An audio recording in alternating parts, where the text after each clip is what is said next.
నమస్తే, welcome to reflection news. నేను శర్మ.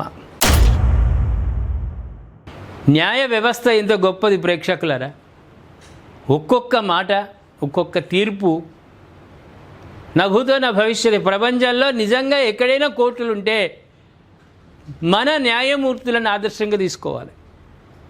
ప్రతి దాంట్లో కూడా ఎంతో ఆలోచించి ఎన్నో చట్టాలను వాళ్ళు పరిశోధన చేసి అక్కడ మాట్లాడేటువంటి లాయర్లు మాట్లాడే వాదనలు విని ఎందులో వాస్తవం ఉంది, ఎందులో న్యాయం ఉందో తెలుసుకొని తీర్పులు ఇస్తున్నారు మన న్యాయమూర్తులు.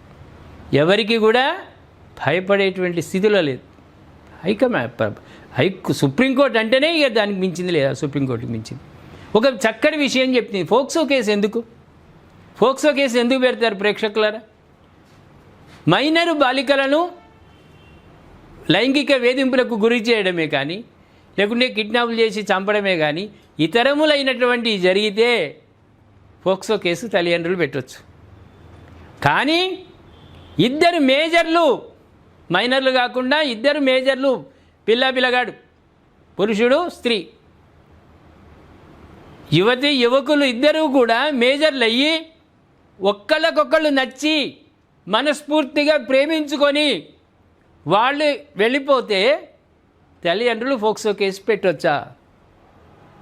ఏమంటారు ప్రేక్షకులారా? పెట్టొద్దు కదా. అయితే సుప్రీంకోర్టు కూడా అదే దిశగా ఫోక్సో కేసు చట్టాన్ని దుర్వినియోగం చేస్తున్నారు.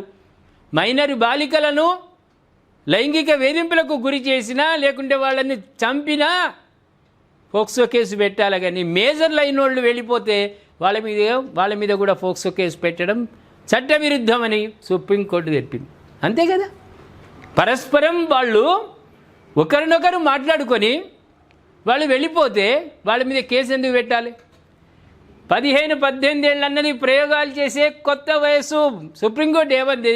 15 సంవత్సరాలు అమ్మాయికి, 18 సంవత్సరాలు అబ్బాయికి, లేకుంటే ఇద్దరికి కూడా 15 నుంచి 18.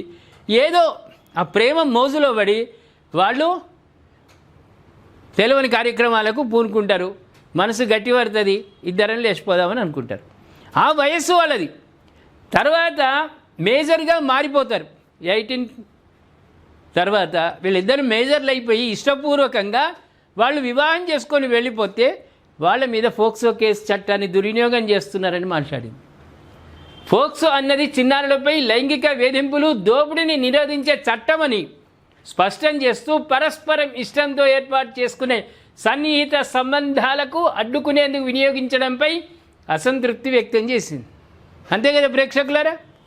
టీనేజీ అమ్మాయిలు తమ భాగస్వాములతో కలిసి పారిపోగానే తల్లిదండ్రులు తమ కుటుంబ గౌరవాన్ని కాపాడుకోవడానికి, పిల్లల ఇష్టాలను అణచివేయడానికి ఫోక్సోను ఒక ఆయుధంగా వాడుకుంటున్నారు అని స్పష్టంగా మాట్లాడింది.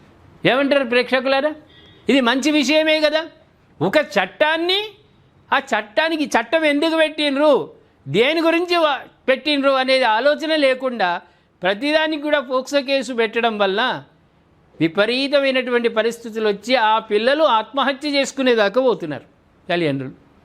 కాబట్టి ఫోక్సో చట్టం అనేది లైంగిక వేధింపులకు సంబంధించినటువంటిది. మైనర్ పిల్లలను, చిన్న పిల్లలను లైంగికంగా వేధించినట్టయితే ఆ కేసు పెట్టవచ్చు, లేకుంటే చంపితే కేసు పెట్టవచ్చు. కానీ ఇద్దరు మేజర్లుగా ఉండి వెళ్ళిపోతే, వాళ్ళు పెళ్లి చేసుకొని వెళ్ళిపోతే వాళ్ళకి ఇటువంటి చట్టం పనిచేయదు, దాన్ని దుర్వినియోగం చేయొద్దు అని స్పష్టంగా పేర్కొంది. ఇప్పుడు పోలీస్ శాఖ కూడా ఎఫ్ఐఆర్లో ఆ చట్టాన్ని ఎంతవరకు పాసిబుల్, వీళ్ళకి ఎంతవరకు పెట్టవచ్చు వీళ్ళకు అని ఆలోచించే కేసులు పెడుతుంది.